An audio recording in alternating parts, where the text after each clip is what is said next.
రాధేకృష్ణ శ్రీవాణి గారు. రాధేకృష్ణ మేడం గారు, నేను శ్రీమతి మద్ది గాయత్రి మేడం గారి వద్ద శ్రీమన్నారాయణీయం నేర్చుకుంటున్నాను. మా క్లాస్ టీచర్స్ శారదా మేడం గారు, లలితా పంతంగి మేడం గారు. నా పేరు పిన్నింటి శ్రీవాణి. నేను 1-2 దశకాలు మెమరైజేషన్ చేశాను, చెప్పాలనుకుంటున్నాను. మొదటి దశకము భగవన్ మహిమ. సాంద్రానందావబోధాత్మకం అనుపమితం కాలదేశావధిభ్యాం నిర్ముక్తం నిత్యముక్తం నిగమశత సహస్రేణ నిర్భాస్యమానం అస్పష్టం దృష్టమాత్రే పునరురు పురుషార్థాత్మకం బ్రహ్మతత్వం తత్తావద్భాతి సాక్షాత్ గురుపవనపురే హంత భాగ్యం జనానాం ఏవం దుర్లభ్య వస్తున్యపి సులభతయా హస్తలబ్ధే యదన్యతో తన్వా వాచా ధియా వా భజతి బత జనః క్షుద్రతైవ స్ఫుటేయం ఏతే తావద్వయం తు స్థిరతర మనసా విశ్వపీడాపహత్యై నిశ్శేషాత్మానమేనం గురుపవనపురాధీశమేవ ఆశ్రయామః సత్వం యత్తత్పరాభ్యాం అపరికలనతో నిర్మలం తేన తావద్ భూతైర్భూతేంద్రియైస్తే వపురితి బహుశః శ్రూయతే వ్యాసవాక్యం తత్స్వచ్ఛత్వాద్ యదచ్ఛాదిత పరసుఖచిద్గర్భ నిర్భాసరూపం తస్మిన్ ధన్యారమంతే శ్రుతిమతి మధురే సుగ్రహే విగ్రహే తే నిష్కంపే నిత్యపూర్ణే నిరవధి పరమానంద పీయూష రూపే నిర్లీనానేకముక్తావలి సుభగతమే నిర్మల బ్రహ్మ సింధౌ కల్లోలోల్లాసతుల్యం ఖలు విమలతరం సత్వమాహుస్తదాత్మా తస్మాన్నో నిష్కలస్త్వం సకల ఇతి వచః త్వత్కళాస్వేవ భూమన్ నిర్వ్యాపారోపి నిష్కారణమజ భజసే యత్క్రియామీక్షణాఖ్యాం తేనైవోదేతి లీనా ప్రకృతిరసతి కల్పాపి కల్పాదికాలే తస్యా సంశోద్ధమంశం కమపి తమతిరోధాయకం సత్వరూపం సత్వం ధృత్వా దధాసి స్వమహిమ విభవాకుంఠ వైకుంఠ రూపం తత్తే ప్రత్యగ్రధారాధర లలిత కళాయావళీ కేళికారం లావణ్యస్యైకసారం సుకృతి జనదృశాం పూర్ణ పుణ్యావతారం లక్ష్మీ నిశంకలీలా నిలయనం అమృతస్యంద సందోహమంతః సంచిత్ సంచింతకానాం వపురనుకలయే మారుతాగారనాథ కష్టాతే సృష్టి చేష్టా బహుతర భవ ఖేదావహా జీవభాజాం ఇత్యేవం పూర్వమాలోచితమజితమయా నైవ మధ్యాభిజానే నో చేజ్జీవా కథం వా మధురతరమిదం త్వద్వపుశ్చిద్రసార్ధ్రం నేత్రై శ్రోత్రైశ్చ పీత్వా పరమరససుధాంభోధిపూరే రమేరన్ నమ్రాణాం సన్నిధత్తే సతతమపి పురస్థైరనభ్యర్థితానపి అర్ధాన్ కామానజస్రం వితరతి పరమానంద సాంద్రాం గతిం చ ఇత్థం నిశ్శేషలభ్యో నిరవధిక ఫలః పారిజాతో హరే త్వం క్షోద్రం తం శక్రవాటి ద్రుమమభిలషతి వ్యర్థమర్ధివ్రజోయం కారుణ్యాత్ కామమన్యం దదతి ఖలు పరే స్వాత్మదస్త్వం విశేషాత్ ఐశ్వర్యాదీశతేన్యే జగతి పరజనే స్వాత్మనోపీశ్వరస్త్వం త్వయ్యుచ్చైరారమంతి ప్రతిపద మధురే చేతనాస్పీత భాగ్యాః త్వం చ ఆత్మా రామ ఏవేతి అతుల గుణగణాధార శౌరే నమస్తే ఐశ్వర్యం శంకరాదీశ్వర వినియమనం విశ్వతేజోహరాణాం तेजःसंहारि वीर्यं विमलमपि यशो निःस्पृहैश्चोपगीतम् अङ्गासङ्गा सदा श्रीरखिलविदसि न क्वापि ते सङ्गवार्ता तद्वातागारवासिन् मुरहर भगवच्छब्दमुख्याश्रयोऽसि। श्रीकृष्णाय परब्रह्मणे नमः। నారాయణ అఖిల గురో భగవన్నమస్తే. 2వ దశకము భగవద్రూప భక్తి తత్వము. సూర్యస్పర్ధి కిరీటమూర్ధ్వతిలక ప్రోద్భాసి ఫాలాంతరం కారుణ్యాకుల నేత్రమార్ద్రహసితోల్లాసం సునాసాపుటం గండోజ్జన్మకరాభకుండలయుగం కంఠోజ్వలత్కౌస్తుభం త్వద్రూపం వనమాల్యహారపటల శ్రీవత్సదీప్రం భజే. కేయూరాంగద కంకణోత్తమ మహారత్నాంగుళీయాంకిత శ్రీమద్బాహు చతుష్క సంగత గదా శంఖారి పంకేరుహాం కాంచిత్ కాంచన కాంచిలాంఛితల సత్పీతాంబరాలంబినీం ఆలంబే విమలాంబుజజ్జుతి పదాం మూర్తిం తవార్తిచ్ఛిదం యత్రైలోక్యమహీయసోऽపి మహితం సమ్మోహనం మోహనాత్ కాంతం కాంతి నిధానతోపి మధురం మాధుర్యధుర్యాదపి సౌందర్యోత్తరతోపి సుందరతరం త్వద్రూపమాశ్చర్యతోపి ఆశ్చర్యం భువనేన కస్య కుతుకం పుష్ణాతి విష్ణో విభో. తత్తాదృం మధురాత్మకం తవ వపుః సంప్రాప్య సంపన్మయీ సా దేవీ పరమోత్సుకా చిరతరం నాస్తే స్వభక్తేష్వపి తేనాస్యావత కష్టమచ్యుత విభో. త్వద్రూపమానోజ్ఞక ప్రేమస్థైర్యమయాద చాపలబలాన్ చాపల్యవార్తోదభూత్. లక్ష్మీస్థావకరామణీయక హృతైవేయం పరేష్వస్థిరేతి అస్మిన్నన్యదపి ప్రమాణమధునా వక్ష్యామి లక్ష్మీపతే. ఏ త్వధ్యాన గుణానుకీర్తన రసాసక్తా హి భక్తా జనాః తేష్వేషా వసతి స్థిరైవ దయిత ప్రస్తావ దత్తాదర.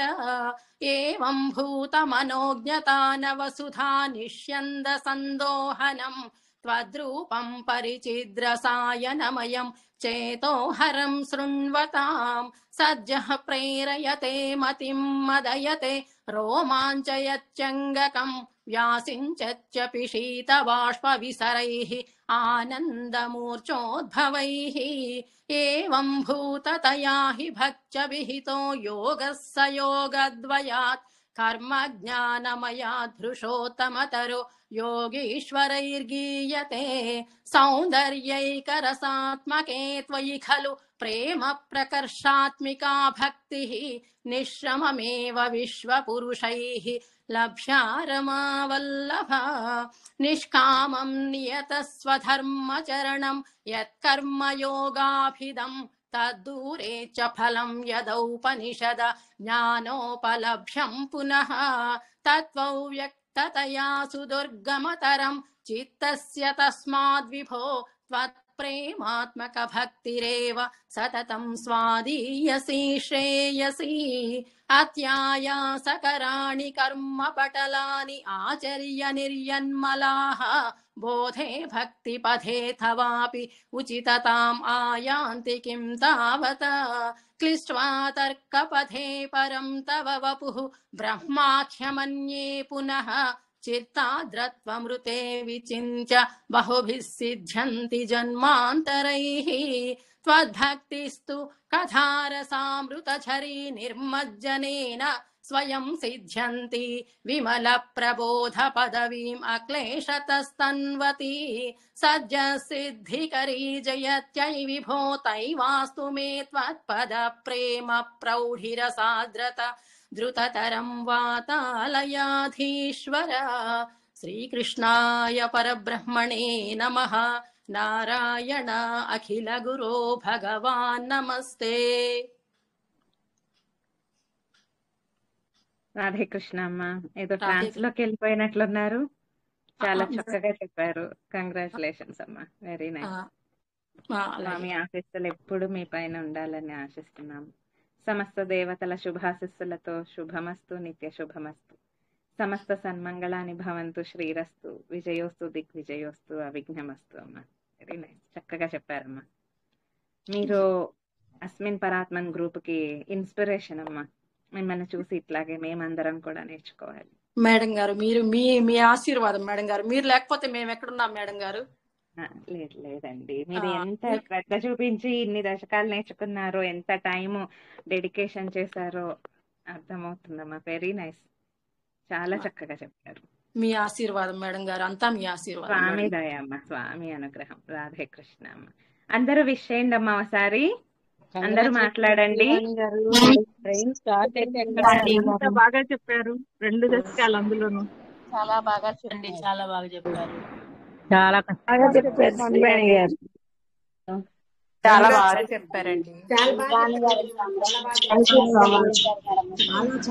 చెప్పారు. అందరూ బాగా చెప్పారండి. శ్రీవాణి గారు ట్రైన్ ఆగితే ఎక్కడ ఆగకుండా అట్లా ఫాస్ట్ ఎక్స్ప్రెస్ వెళ్ళిపోయింది, అట్లా దట్ బాగుంది. చాలా చక్కగా చెప్పారు శారదా గారు, చాలా చక్కగా చెప్పారు. బాగా ప్రాక్టీస్ చేశారు, బాగా ప్రాక్టీస్ చేశారు. డెడికేటెడ్ గా ఎంత టైం కేటాయించారో అర్థమవుతుందమ్మా. అసలు ఎక్కడ తడుముకోవడం, ముందుకి వెనక్కి వెళ్ళడం ఎక్కడా లేదు, అలాగా సాఫీగా అలా వెళ్ళిపోయింది. ఎంత బాగా ప్రాక్టీస్ చేసింటారండి. పాటు మమ్మల్ని కూడా ఎక్కడికో తీసుకెళ్ళండి. అంత బాగా చెప్పారండి వాణి గారు, చాలా చాలా బాగా చెప్పారు. చాలా బాగా చెప్పారు మేడం, ఎందుకంటే మేము చూసి కూడా చాలా తప్పులు చదువుతుంటాము, అట్లాంటిది మీరు ఎంతో చక్కగా చెప్పారు. థ్యాంక్ యూ అమ్మా, చాలా బాగుంది. కంగ్రాచులేషన్స్ అండి వాణి గారు. అందరికీ చాలా బాగా కంగ్రాట్స్ అండి, చాలా బాగా చెప్పారు. చాలా బాగా చెప్పారండి, చాలా చక్కగా చెప్పారు. అందరికీ థ్యాంక్స్ అండి. వెళ్ళమ్మా, వాణి గారు దానివి భవిష్యత్తులో ఇంకా సాధించాలమ్మా. ఇంకెన్ని ఉండిపోయండి, అంతా మన మేడం గారు ఏమీ లేదు. వచ్చేసినాయి, మళ్ళీ 25 బాగా చెప్పావు శ్రీవాణి, అక్కడ ఆగకుండా. కంగ్రాట్స్ అమ్మా. ఇంకా ఎన్ని బ్యాలెన్స్? థ్యాంక్స్, ఎక్సలెంట్ గా చెప్పావు. శ్రీనివాసు గారు ఏదో అడుగుతున్నారు చూడండి, ఎన్ని బ్యాలెన్స్ ఉన్నాయంట. ఇంకా 10 చెప్పించుకోవాలి, మనమే లేటు, ఆవిడ రెడీ. ఒక రోజు మొత్తం వదిలేస్తే శ్రీవాణి గారు చెప్పేస్తారు మెమరైజేషన్. అంతా మీరు ఇచ్చిన మోటివేషన్ మేడం గారు, మీరు ముందుకు నెట్టబట్టే ఈ మాత్రం మేడం గారు. అట్లాగే ఇంకా జంట దశకాలన్నీ 24, 25, 34, 35 అట్లా ప్రాక్టీస్ చేయండి బాగా. అసలు బాగుంది అని అది ఒక చిన్న వర్డ్ లాగా అనిపిస్తుంది. వెరీ నైస్ అమ్మ, చక్కగా చెప్పారు. శ్రీవాణి గారు అనుగ్రహం పెట్టినందుకు ఆ వాణి గిరివాణి మాత మీలో ఉన్నట్టున్నారు. మన మేడం గారు ఆశీర్వాదమేనండి, ఏం లేదు. అమ్మో లేదండి, చెప్పడం కానీ మేడం చెప్పడం కానీ నేర్పించేవా మనకి ఫ్యాకల్టీస్ ఎంత బాగా నేర్పిస్తున్నారు ఓపిక్ గా అందరూ కూడా. గాయత్రి మేడం గారు మనకు దొరకటం మన అదృష్టం అండి. మనకి నారాయణ చాలా అదృష్టం, మనందరూ అదృష్టం. స్వామి హిందీలో ఒక మాట ఉందమ్మా, అంటే చిన్న మాటే, నేను చెప్పచ్చో చెప్పకూడదు. జైసే మా వైసే బచ్చే అంటారు. అంటే మనకు గురువు గారు ఎలా ఉన్నారో వాళ్ళ పిల్లలు మనం ఇంకా ఒక అడుగు ముందుకే ఉండాలి కదా. గురువుగారు నేను కూడా అదే చెప్పాలనుకున్నాను. మేడం గురువుని మించిన శిష్యురాలు శ్రీవాణి గారు అని నాకు కూడా. ఏమి లేదమ్మా, మనం ఒకళ్ళకొకళ్ళం. మీకేమన్నా వస్తే నాకు చెప్పండి, అట్లాగే నాకేదో వచ్చింది, నాకు తెలిసింది, నేను మీకు కేటాయిస్తున్నాను అంతేనమ్మా. స్వామి అనుగ్రహం మనందరికి ఆ డిస్కషన్ చేసుకునే ఆ టైము, ఆ భాగ్యం మనకి ఆయన కల్పించారు. అది మనం అదృష్టం చేసుకున్నాం అంతే. మీరు ఒక రకంగా వరల్డ్ రికార్డ్ చేస్తే శ్రీవాణి గారు 100 డెస్కలు మెమరైజ్ చేసి అదే చెప్పబోతున్నాను. కరెక్ట్ అండి, 100 ఒక్కసారి మీరు చెప్పండి, తర్వాత నేను అసలుకి వరల్డ్ రికార్డు వాళ్ళని ఏ లెవెల్లో తీసుకొస్తానో మీరు చూస్తారు కానీ మీరు 100 దశకాలు నేర్చుకోండి. తదాస్తు అమ్మా. తదాస్తు తదాస్తు ఖాళీ చేయాలి. నువ్వు మొదలు పెట్టమ్మా, ఇంకా నీదే ఆలస్యం. గారు మీరు చెప్తుంటే ఎంత సంతోషంగా తెలుసా, మేము కూడా నేర్చుకొని చెప్తున్నట్టే అనిపించింది వాణి గారు. చాలా చాలా సంతోషంగా. మాధవి గారు మీరు కూడా స్టార్ట్ చేయండి. మాధవి గారు లీలా పద్మావతి గారు ఇంకొక దశకం ఇంకొకటి చేస్తారు మేము. నాకు అదే జ్ఞాపకం ఉంటుందో ఉండదని భయం, ఇంకేం లేదు. తింటేనే కదా రుచి తెలిసేదండి. చేస్తాను మ్యామ్.